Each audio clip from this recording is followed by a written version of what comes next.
মুসিবতের সময়, এমন একটা বিপদের সময় শরীরের চামড়া তুলে ফেললাম। আসিয়ারে তোর মুখ দিয়া কেমনে রে মুস্কি মুস্কি হাসি আসে। আসিয়া ভাই ফেরাউন না রে, বুঝবি না আমি যা দেখি তুই তা দেখোস না। আমি আমার মালিকের কাছে বলছি, মালিক আপনার পাশে একটা ঘর বানায়া দেন। আমার মালিক আমার চোখের সামনে জান্নাতের বালাখানা আমার চোখের সামনে ধরে রাখছে। আমি জান্নাতের বালাখানা, জান্নাতের নাজ নেয়ামত দেখতেছিলাম।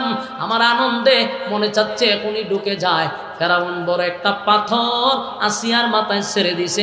আসিয়া শাহাদাত বরণ করছে, কিন্তু ঈমান দেয় নাই। আমিনু কামা আমানান নাস, ঈমান আনো ওই মানুষদের মতো।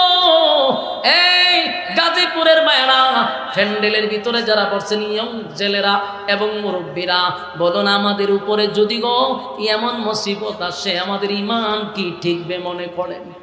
আমার ঈমান যে দুর্বল।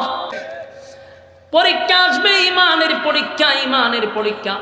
জান্নাত দিবে আমার মালিক বিনা পরীক্ষায় নয়, পরীক্ষা নিবে ঠিক কিনা? পরীক্ষা ছাড়া আমার মালিক তোমার এত বড় জান্নাতটা দিবে না। ঈমানের পরীক্ষায় পাস করতে হবে। রাজি আছি?